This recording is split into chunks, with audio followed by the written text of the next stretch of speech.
নমস্কার, আমি ডক্টর বৈশালী রয়। আজকের এই ভিডিওতে যে সমস্ত মেয়েরা স্মোকিং করেন তাদের উদ্দেশ্যে কিছু বলতে চাই।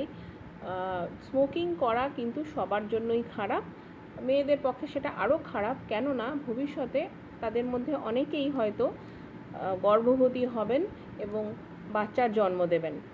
যেসব মায়েরা প্রেগনেন্ট হয়েছেন তারা যদি আগে স্মোকার থেকেও থাকেন, তবে যবে থেকে জানবেন যে আপনি প্রেগনেন্ট তবে থেকেই চেষ্টা করবেন ইমিডিয়েটলি কিন্তু স্মোকিংটাকে ছেড়ে দেওয়ার। কেননা আপনি তো স্মোক করছেন, আপনার তো যা ক্ষতি হওয়ার হচ্ছে, কিন্তু ভবিষ্যতে যাকে জন্ম দেবেন সেই বাচ্চারও কিন্তু আপনার স্মোকিং থেকে অনেক ক্ষতি হতে পারে।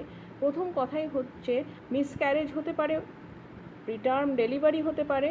মিসক্যারেজ হলে তো সেটা তো আর কিছু করারই থাকবে না, কিন্তু প্রিটার্ম ডেলিভারি যে বাচ্চার হবে সেই বাচ্চা কিন্তু অনেক বেশি ভালনারেবল হবে than a normal term child.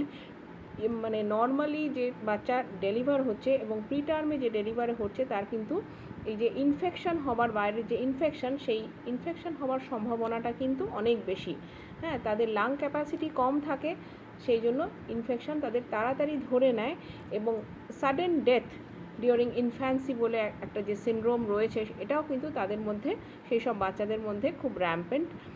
তাদের অ্যাসমা বেশি হতে পারে ভবিষ্যতে, তাদের হাই বিপির সমস্যা থাকতে পারে, হার্ট ডিজিজের সমস্যা থাকতে পারে, ডায়াবেটিস মেলাইটাসের সমস্যা থাকতে পারে।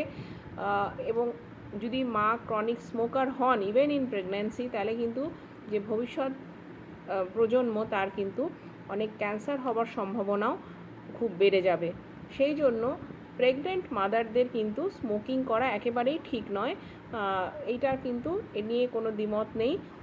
অতএব চেষ্টা করবেন প্রেগন্যান্সি যেই মুহূর্তে আপনার জানা হয়ে যাবে যে আমি প্রেগনেন্ট, সেই মুহূর্ত থেকেই স্মোকিং কিন্তু ছাড়তে হবে। এতে কিন্তু বাচ্চা এবং মা দুজনেরই ভালো হবে। Thank you.